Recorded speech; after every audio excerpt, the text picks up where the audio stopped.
वानखेड़े और सचिन का रिश्ता बहुत गहरा है। ये कितना गहरा है ये आपसे जानना चाहिए। सर्वप्रथम नमस्कार सगळ्यांना माझा।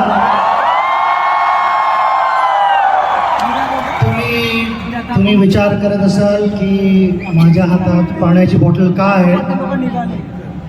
मी काही वर्षाआधी पण ह्यावेळेला मी इकडे भाषण देत होतो त्यावेळेला माझ्या हातात पाण्याची बॉटल होती माझ्या रिटायरमेंटच्या वेळेला। तेच इमोशन आज आहे वानखेडेवर आलं।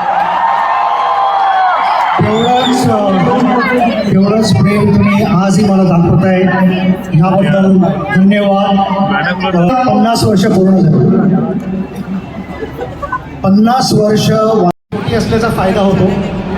मला घुसवलं होतं 25वा मेंबर म्हणून आणि तो माझा पहिला अनुभव होता ग्राउंडवरचा की ना कधी पहिल्यांदा वाटलेलं आहे की ग्राउंड एवढं ग्रीन असू शकतं, कारण आम्हाला आमच्या इथे मातीत खेळण्याची सवय होती।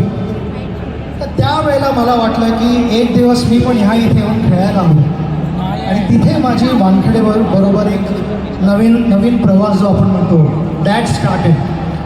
आणि over a period of time आमचे जे सुवर्ण क्षण होते तर मी म्हणू शकतो की रणजी ट्रॉफी खेळताना नुसतंच भारताला खेळताना नाही पण रणजी ट्रॉफी खेळताना आम्ही पुढची अनेक वर्ष अनेक डेकेड्स ह्याच्यावरही जास्त एन्जॉय करूया आणि क्रिकेटला सपोर्ट करूया अशीच मी अपेक्षा करतो। खूप खूप धन्यवाद।